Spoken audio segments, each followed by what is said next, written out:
May napansin lang ako habang nagluluto ako. Sobrang kinakabahan talaga ako. Kasi pagkuha ko ng kanin, parang may naramdaman ako. After that, ang sarap. So ayan guys, kakain tayo ng niluto natin na adobo pork chop. Ang sarap! Ang sarap! Amoy pa lang guys.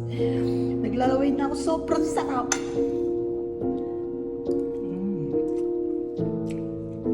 Ang sarap! Yung tipong yung mantika ng baboy lumabas talaga. Ang sarap! Yung gusto ko yung parang may pure siya na mantika galing sa baboy. Mamantika pa siya tapos ang sarap nun.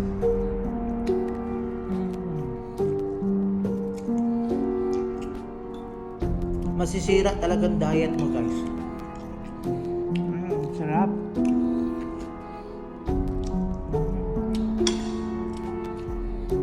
Mas masarap pa ako dito. Char!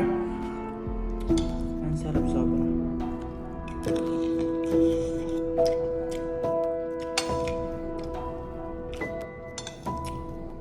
Pwede na ako mag-asawa, no? Asawa na lang kulang. Uy! Ang sarap! So, yan, kain tayo, guys. Imagine nyo, time check, it's 3 a.m. in the morning.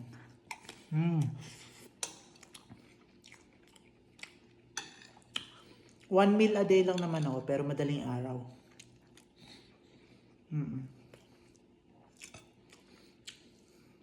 Hindi ako kumakain ng umaga, tanghali, gabi. Ganitong oras ako kumakain. Gusto mo kainin din kita? Huy! Sarap.